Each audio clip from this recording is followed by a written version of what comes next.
ሰላም ጤና ይስጥልኝ። የተወደዳችሁ የናይል አካዳሚ ቤተሰቦች እንዴት ናችሁ? በያላችሁበት የዓለም ዳርቻ ሰላማችሁ ይብዛልኝ። ይህ ናይል አካዳሚ ነው። የዚህ ቻናል አዲስ የሆናችሁ ሰብስክራይብ በማድረግ ጀምሮ፣ ነባር ቤተሰቦቻችን ደግሞ ላይክ እና ሼር እያደረጋችሁ ከመቼውም ጊዜ በላይ አማርኛን ከመሰረቱ ማንበብና መጻፍ ለሚቸገሩት አዳረሱልኝ ዘንድ ከወዲሁ አሳስባለሁ። በውስጥ መስመር መማር ለምትፈልጉ ከዚህ ጋር በማስቀምጥላችሁ ስልክ በቀጥታ በመደወል በኢሞ፣ በዋትስአፕ፣ በቴሌግራም እንዲሁም ሊንኮቻችን በመጠቀም ዘወትር ከሰኞ እስከ ዓርብ በኦንላይን እጃችሁ ላይ በሚገኝ ስልክ ብቻ በመጠቀም ከጠዋቱ 12 ሰዓት እስከ ሌሊቱ 6 ሰዓት በኦንላይን ትምህርቱን እያስተማርን እንገኛለን። አለመማር፣ አለመጻፍ፣ አለማንበብ የብዙዎች ችግር መሆኑን እናውቃለን። ስለዚህ እናንተ ደግሞ በአጭር ጊዜ ይህንን ትምህርት በመማር አማርኛና እንግሊዘኛን አቀላጥፋችሁ ማንበብና መጻፍ የምትችሉበትን ሁኔታ ሁሉ ባላችሁበት ሆናችሁ በቤታችሁ አዘጋጅተንላችኋል።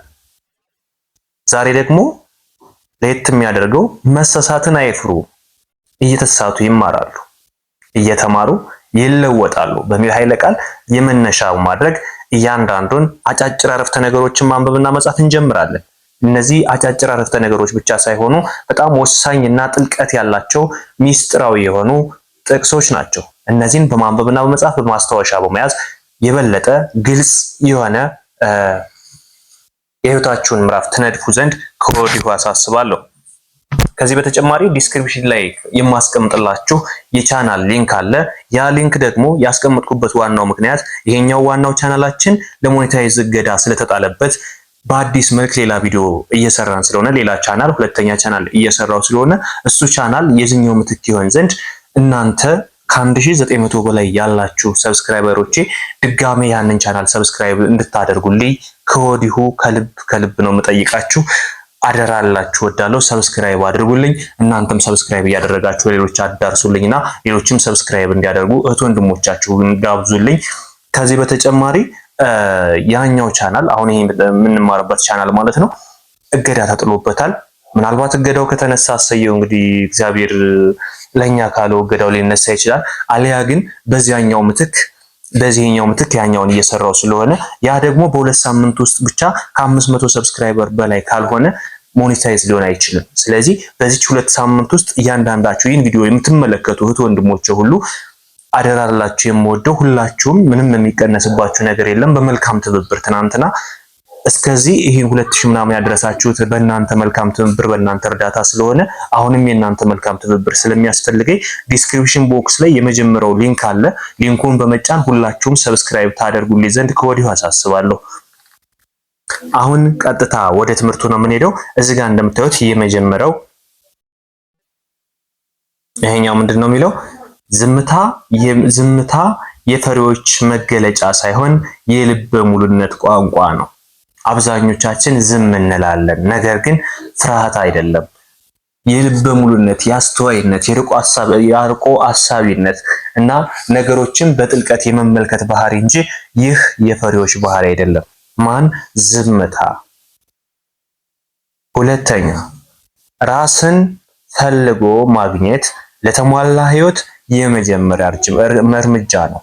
ራስን ፈልጎ ማግኘት። ስንቶቻችን ራሳችን ፈልገን አግኝተናል? ስንቶቻችን ስለ ራሳችን እናውቃለን? ስንቶቻችን እኛ ምን ላይ ነን ያለን ብለን ጠይቀን እናውቃለን? እስኪ ራሳችንን ጠይቅ። ራሳችንን ፈልግ። ራሳችን የት ቦታ ነው ያስቀመጥነው? ራሳችን ወዴት ነው እየሄድን ያለነው? እኛ ምንድነው እየሰራን ያለነው? ለነገ ህይወታችን ያቀድነው ምዕራፍ ምን ይመስላል? እንዴት እንራመዳለን? የሚሉትን ራሳችሁን የምትጠይቁባቸውን በጣም ቀላልና ነገር ግን ጥልቅ የሆነ ዕውቀትን የሚጠይቁ ራሳችን እንድንመረምር የሚያደርጉ ጥያቄ መሰል ጥቅሶች ናቸው። ስለዚህ ራስን ፈልጎ ማግኘት ለተሟላ ህይወት የመጀመሪያው እርምጃ ነው። ስለዚህ መጀመሪያ ህይወታችንን ለማወቅ ራሳችን መጠየቅ መቻል አለብን። ራሳችን መምሰል መቻል አለብን። ራሳችን ምን ላይ ነው ያለን የሚለውን መጠየቅ መቻል አለብን ማለት ነው። ሶስተኛ ከሞት በስተቀር ሁሉም ሽንፈቶች የአእምሮ ሽንፈቶች ናቸው። ልብ በሉ።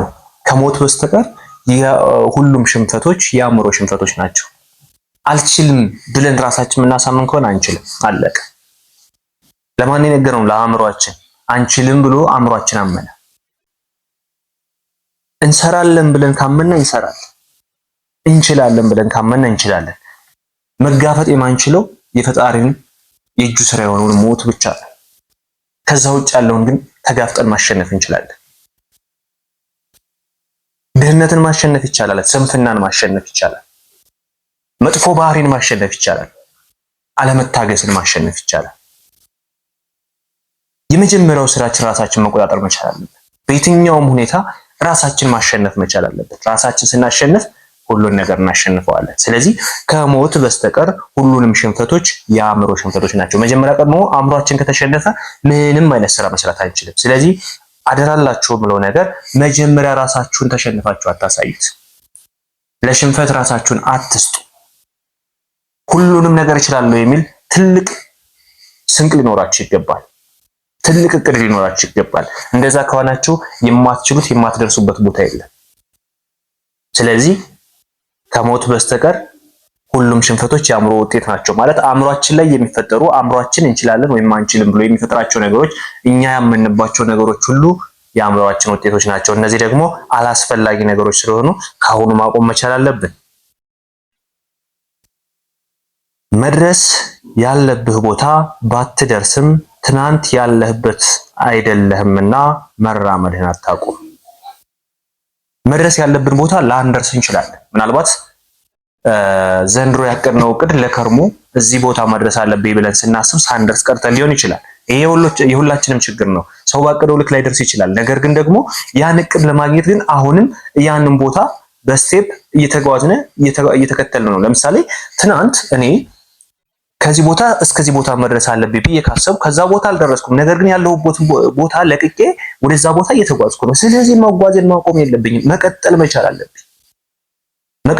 አለብኝ። ከአዲስ አበባ ድሬዳዋ እሄዳለሁ ብዬ ካሰብኩኝ ከአዲስ አበባ በእግሬ ተነስቼ ድሬዳዋ በ3 ቀን እገባለሁ ካልኩኝ አዲስ አበባ ለቅቄው ወደ ድሬዳዋ እየሄዱ ከሆነ እየተጓዝኩ ነው ማለት ነው። ስለዚህ መጓዜን ማቋረጥ የለብኝም። መቀጠል መቻል አለብኝ። ለምን እንቅስቃሴን ጀምሬያለሁ። ለውጥም እንደዚህ ነው። ከድህነታችን ተነስተን ወይም ትናንትና ምንም ከሌለን ከዜሮ ተነስተን ዛሬ የሆነች ነገር ይዘን ከሆነ አሁንም መቀጠል መቻል አለብን። ነገ የተሻለ ነገር ለማድረግ ያንን የጀመርነውን ጉዞ ማቋረጥ የለብን። ያ ማለት መድረስ ያለብህ ቦታ ባትደርስም ትናንት ያለህበት ቦታ አይደለህምና መራመድህን አታቁም ማለት እሱ ነው።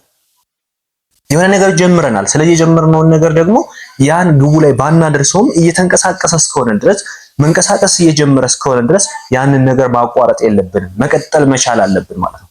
ይሄ በጣም አስፈላጊውና ዋነኛው ጥቅስ ነው። ስለዚህ መድረስ ያለብን ቦታ ባንደርስም ትናንት ያለንበት ቦታ ግን አይደለንም። ሁላችንም እንጠይቀው እስኪ። ምናልባት ትናንት ያለንበት ቦታ ላይ እዛው ላይ ከሆነ ይሄ እንደሞተ ሰው ቁጠሩት። ከዛ ውጭ ግን ትናንት ከነበርንበት አንድ እርምጃም ተራምደን ከሆነ እየተንቀሳቀስን ነው። ስለዚህ እንቅስቃሴያችን ደግሞ ማቆም ማቋረጥ የለብንም። መቀጠል መቻል አለብን። ከትናንትናው ይልቅ የበለጠ ግባችን ላይ ለመድረስ አላማችን ግብ ለመድረስ ስለሆነ ግባችን ላይ ለመድረስ የበለጠ ከትናንትናው የተሻለ ደግሞ እንደገና መራመድ መቻል አለብን። ሌላው ቅሬታም ሆነ ሙገሳ ተቀበል። ምክንያቱም ፀሐይ ሆነ ዝናብ ሁለቱም አበባን ለማሳደግ ይጠቅማሉ። ምን ይላል? ቅሬታም ሆነ ሙገሳን ተቀበል። ምክንያቱም ፀሐይ ሆነ ዝናብ ሁለቱም አበባን ለማሳደግ ይጠቅማሉ። ስለዚህ አንተ ሙገሳን ብቻ አትጠብቅ ወይም አትጠብቅ የኔት ቅሬታንም ተቀበል። አንድ ሰው ብዙ ጥሩ ባህሪሽን ነግሮሽ ይሄ መጥፎ ባህሪሽ ነው ሲልሽ አታኩርፊ ወይም አታኩርፍ። ተቀበለው፣ ይጠቅምሃል። ያንን መጥፎ ባህሪን አሸሽለው፣ ጥሩ ባህሪን ቀጥልበት። ብዙዎቻችን የኛ መጥፎ ባህሪ ሲነገረን አንወድም። እናንተ እኮ እንዲህ ናችሁ ከተባልነ በቃ የሞትንን ያህል የራሳችን የበታችነት እዛታች አውጡ የሚጥለን ይመስለናል። በጣም ትልቁ መጥፎ ባህሪያችን የበታችነት ስሜት ይሰማናል ሁላችን። ስለዚህ እኛ ይሄ ነገር ለእናንተ አይመጥናችሁም ወይም ደግሞ ይሄ ነገር እየሄዳችሁበት ያለ ነገር መጥፎ ነው ከተባላችሁ አሸሽሉት። ሁሉ ጊዜ ጀግና እንድትባል አትጠብቅ እንዴ። ሁሉ ጊዜ ጀግና ከሆንክማ አንተ ሰው አይደለህ እንዴ? አትሰሳትም? ትሰሳታለህ ወይም ትሰሳቻለሽ። ስለዚህ ሁሌም ሙገሳን አትጠብቁ። ሁሉ ጊዜም ደግሞ የበላይነትን አትጠብቁ። ጓደኛ በብዙ መነጽሮች ያያል፣ ይመለከታል። ያንተ መጥፎ ባህሪ ሲነግርህ አሜን ብለህ ተቀበልና አሸሽለው።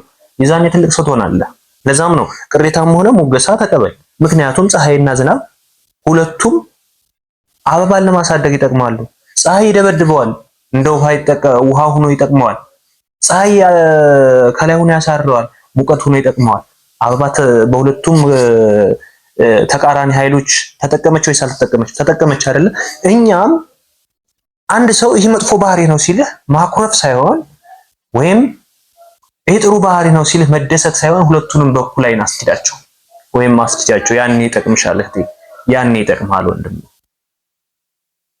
ስለዚህ በዚህ መልክ እያንዳንዱ እነዚህን አረፍተ ነገሮች በተለይ እነዚህን በማስታወሻ በመጻፍ እንዲሁም ለሌሎች ደግሞ እናንተ አይታችሁ እናንተ ከጠቀማችሁና ከተመቻችሁ ለሌሎች ሼር በማድረግ የበለጠ ሁሉም ሰው ውጤታማ እንዲሆንና እንዲማርበት ታዳርሱልኝ ዘንድ ከወዲሁ አሳስባለሁ። በውስጥ መስመር መማር የምትፈልጉ አማርኛን ከመሰረቱ ለጀማሪዎች እንዲሁም ከማንኛውም ደረጃ ያሉትን ተማሪዎች እያስተማርን ነው የምንገኘው።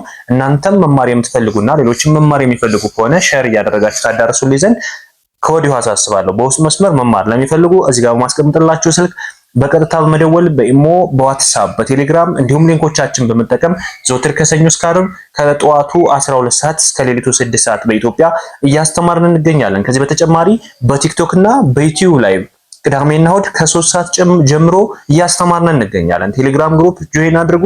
እንዲሁም እዚህ ጋር የማስቀምጥላችሁ ኪውአር ኮድ አለ። የቴሌግራም ግሩፕ እና የቻናላችን ግሩፕ ስለሆነ እሱንን ቀጥታ በፎቶ ብቻ በማንሳት ስካን በማድረግ አይደለም፣ በፎቶ ብቻ በማንሳት በሁለተኛ ስልክ ፎቶ በማንሳት ብቻ ገብታችሁ ሰብስክራይብ እና ጆይን እንድታደርጉ ከወዲሁ እናሳስባለን። በሌላ ክላስ ከምንገናኝ መልካም ጊዜ ይሁንላችሁ።